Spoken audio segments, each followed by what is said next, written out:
La bête humaine. Bonjour, bonsoir. C'est selon. Quod volumilus credumus. Nous croyons ce que nous voulons. La vanité et la sottise humaine ne sont pas chères. Faciles à produire, encore plus faciles à entretenir, jamais en rupture de stock et nécessitent aucune recherche. Les gens ont tendance à avoir plus peur de la malédiction des morts que de la haine des vivants. Et pourtant, ces derniers sont beaucoup plus dangereux. Le monde aujourd'hui, avec son passé si douloureux, son présent si sombre, son avenir si douteux, dans cette dernière phrase, son s'écrit S-A-N-S. Il faut savoir que depuis bien longtemps, les plus grandes organisations criminelles au monde ne sont plus la Cosa Nostra, le syndicat du crime ou la Camorra. Mais c'est surtout les tentaculaires CIA, FSB, MI5, Mossad, et j'en passe. Un cartel qui dure et qui est de plus en plus dur encore. Ils ont la plus totale absolution des États. Et en plus, leur budget est totalement opaque. Ces entités avec d'immenses pouvoirs et le permis de tuer ont une présence omnipotente et omniprésente sur le monde et l'humanité. Ils orientent la politique et indiquent aux dirigeants la voie à suivre. Ils provoquent les événements et écrivent l'histoire dans l'ombre. Les décideurs les craignent. Et pourtant, toutes ces institutions occultes qui règnent, règlent et dérèglent le monde ne sont ni un modèle de vertu, ni de confiance, et encore moins de sagesse. Une phrase de Staline à l'enterrement de sa femme. Cette créature a adouci mon cœur de pierre. Elle est morte et avec elle sont morts mes derniers sentiments chaleureux pour l'humanité. Fin de citation. Avait-il tort? Ou plutôt raison? L'humanité est composée de moutons. Moi, un jour, j'ai rencontré un mouton, un vrai de vrai, juste avant l'Aïd, et qui semblait faire des projets d'avenir. Quelle blague! Vous savez, le buffle, dans la savane africaine, est beaucoup plus fort que le lion, plus fort physiquement et mieux armé que le roi. D'un seul coup de corne, il peut tuer le maître. Et pourtant, 500 buffles immenses fuyant paniqués devant 2 ou 3 lions. Voilà pourquoi la grosse majorité de l'humanité était et sera toujours l'esclave d'une toute petite minorité. C'est toujours la loi de la nature que l'intelligence n'arrive pas à changer. Vous savez, le cynisme dans la philosophie est une pratique qui a existé des siècles avant Jésus. Diogène, par exemple, est le fondateur de l'école cynique. Plus de 3 siècles avant Jésus. Voltaire, c'est après. C'est une pénible malédiction de voir de façon aussi claire dans la nature des hommes.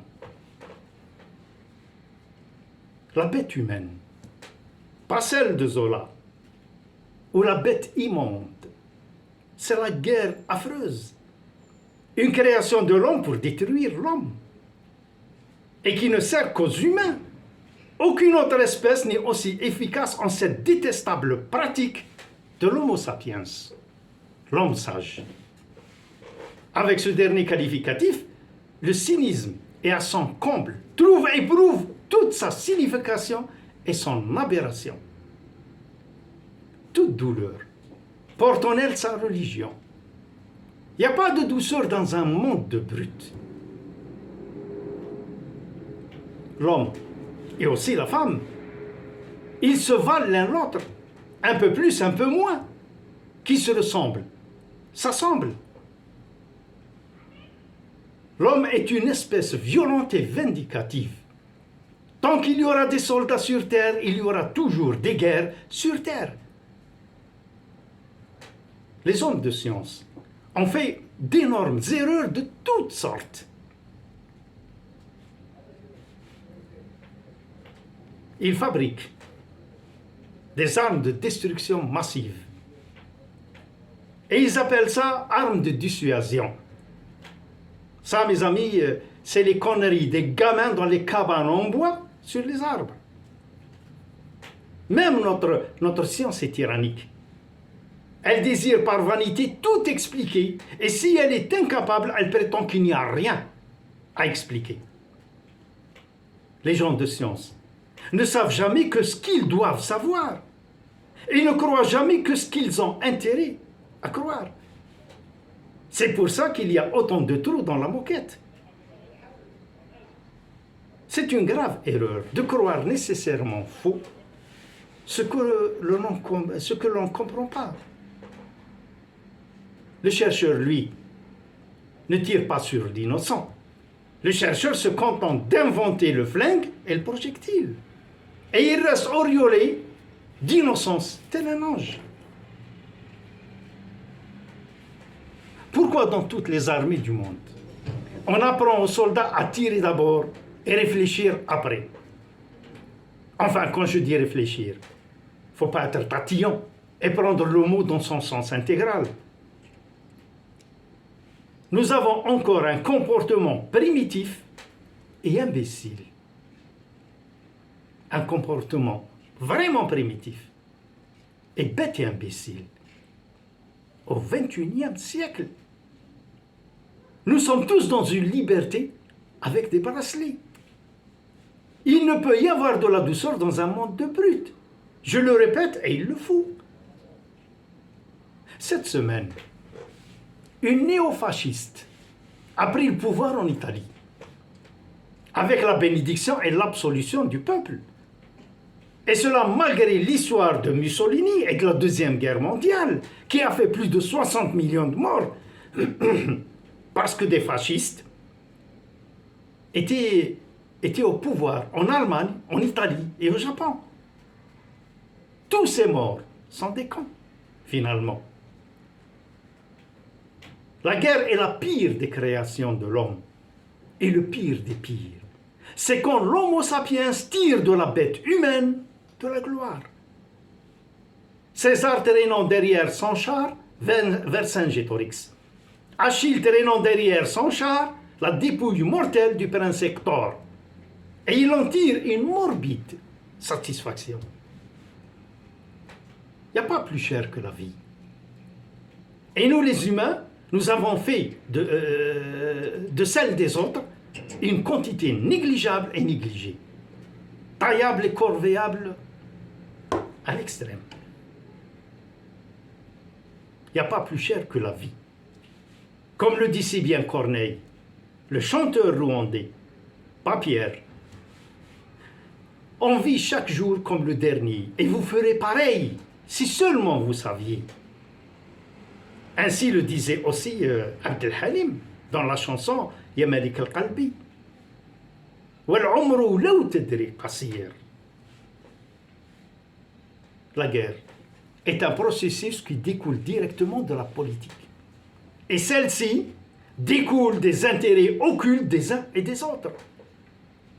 Et comme vous le savez, en politique, il n'y a pas d'hommes, mais des idées. Pas de sentiments, mais des intérêts occultes.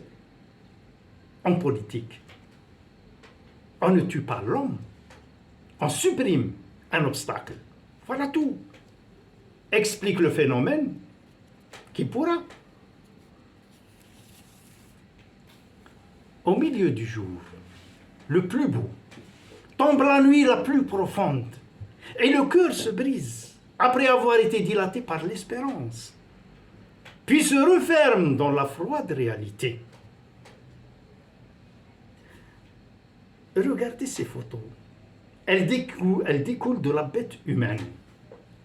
Bien sûr, ce n'est pas une liste exhaustive. Ce n'est qu'une petite parcelle de ce que peut donner la bête humaine. Regardez.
Vous voyez, je vous ai montré qu'un microcosme de ce que peut provoquer la bête humaine.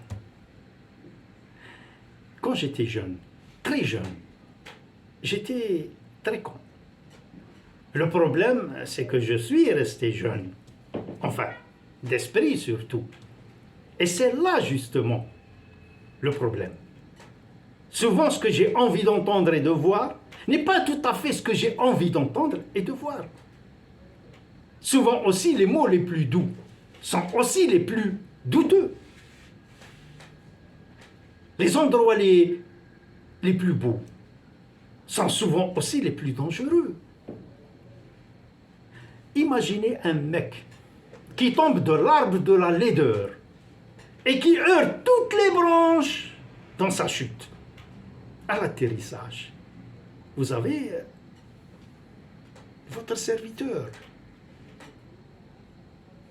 Il n'y a pas de pénitence. Il n'y aura jamais de rédemption. L'homme est ainsi fait. Depuis l'Homo erectus, et ne changera jamais. Dire non à nos plus bas, nos plus vils et sinistres instincts est chose impossible à la mentalité humaine. Alors, si Dieu, je ne sais par quel miracle, m'accorde un vœu, un seul, qu'il tombe du ciel 2 jours de poudre, et une petite, une seule, une toute petite étincelle. Bien le plaisir.